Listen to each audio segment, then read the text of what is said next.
Écio, quero trazer aqui para a nossa conversa Vandica Silveira, que está chegando também na nossa programação agora, economista, nosso comentarista aqui com a gente. Bem-vindo, Vandica, bom dia.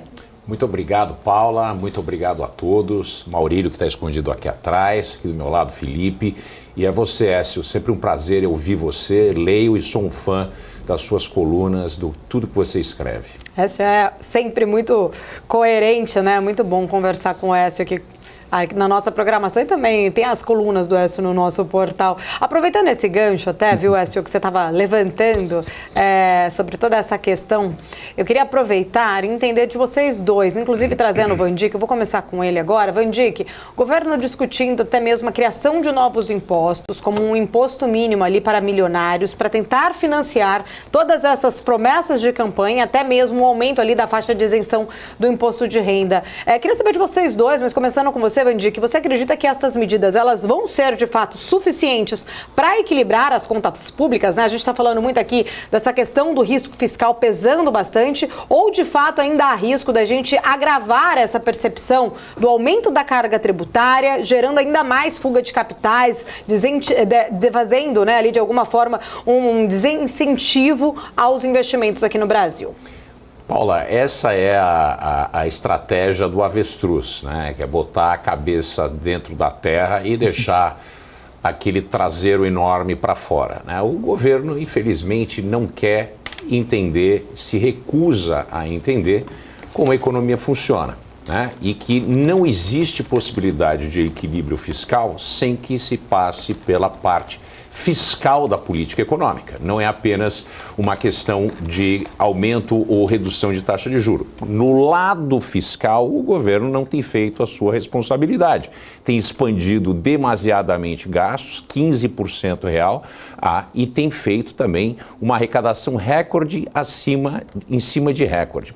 Entretanto, mesmo com essa arrecadação recorde, que não pode continuar, ela é impossível de continuar nessa mesma toada, ele acredita que vai conseguir fazer isso. E eu tenho dito, tem 3 escolhas para o equilíbrio fiscal: corta gasto, ou se faz aumento de imposto, ou faz inflação. Eu tenho dito há mais de um ano aqui nesse canal, e eu não tenho errado, infelizmente, que a aposta do governo é em mais imposto e inflação. O que eu vejo? Esse imposto dos milionários, né, a gente não tem ainda uma definição do que configura ser um milionário. É milionário em dólar? É milionário em real? É milionário com liquidez ou é milionário sem liquidez? Porque você pode ser um milionário, mas ter tudo em imóveis. E vai ser muito difícil você conseguir pagar imposto em cima disso. Pelo outro lado, se você tem liquidez, como é que você vai fazer isso? Né? Esse tipo de imposto, que é um imposto fácil de evitar, porque pessoas ricas podem ir embora do Brasil, e é isso que vem acontecendo. Esse ano a gente já teve fuga de capitais de 54 bilhões de reais, e isso vai se acirrar conforme o final do ano vai chegando, principalmente porque nós temos questões de repatriação de lucros para as matrizes. Então, com a fuga de capital através de empresa, também tem de pessoa física. Quer dizer, é muito difícil você singularizar um grupo de pessoas e colocar um imposto. E outra coisa, um imposto que seja de 3%, de 5%, como se ventilou, que seria cobrado todos os anos, né, isso cria um desincentivo para investimento, para a pessoa acumular capital. Essa pessoa vai acumular capital em outro lugar.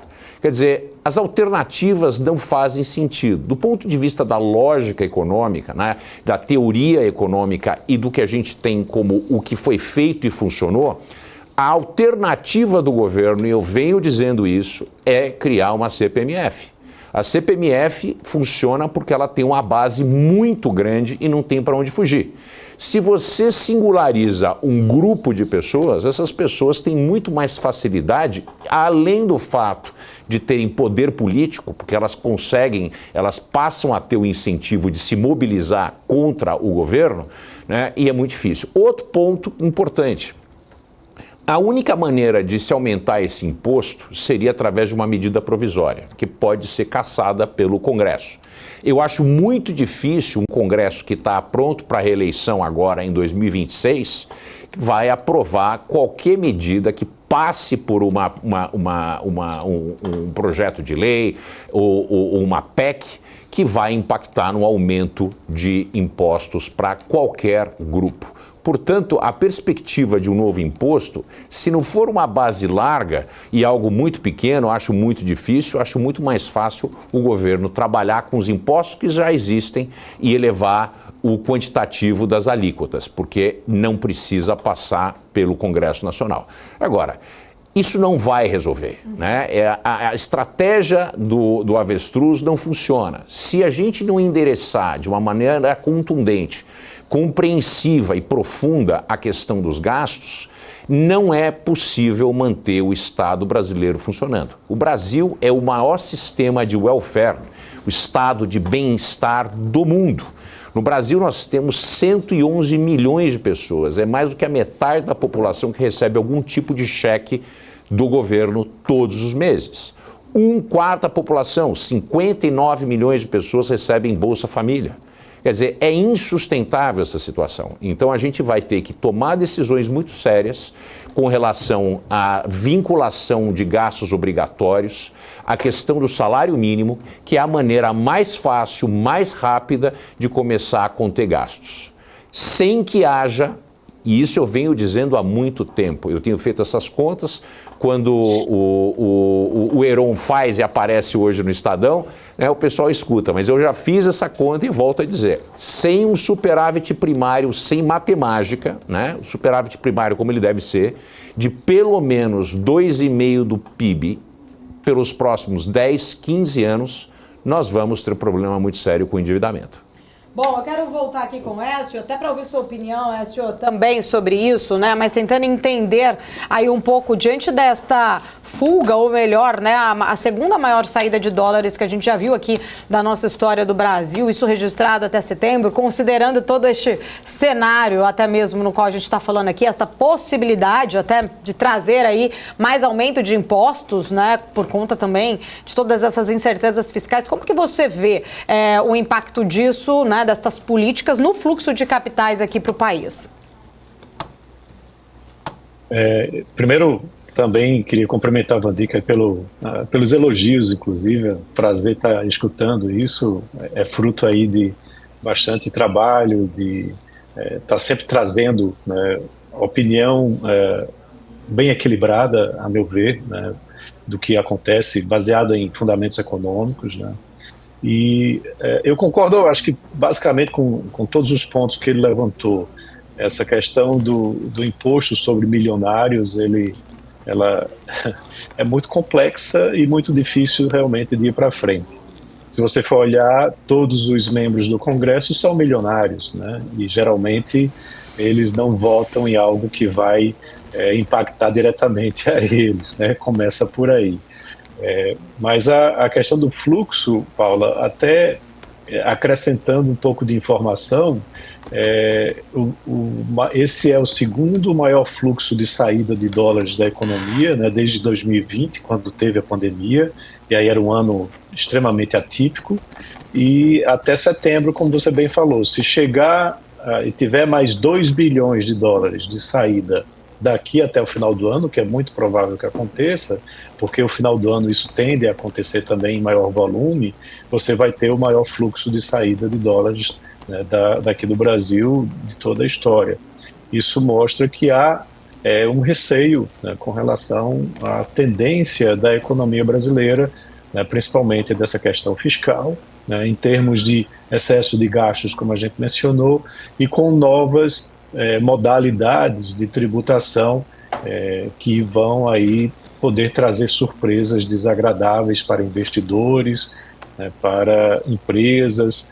Então, se por um lado o governo conseguiu ter um ótimo avanço em termos de simplificação com a reforma tributária, mas que vai entrar em vigor lá em 2033, trazendo algum nível de segurança, né, para o pagamento dos impostos em cima do valor adicionado, que é bem simples. Por outro lado, até 2033 ele vem criando novas modalidades.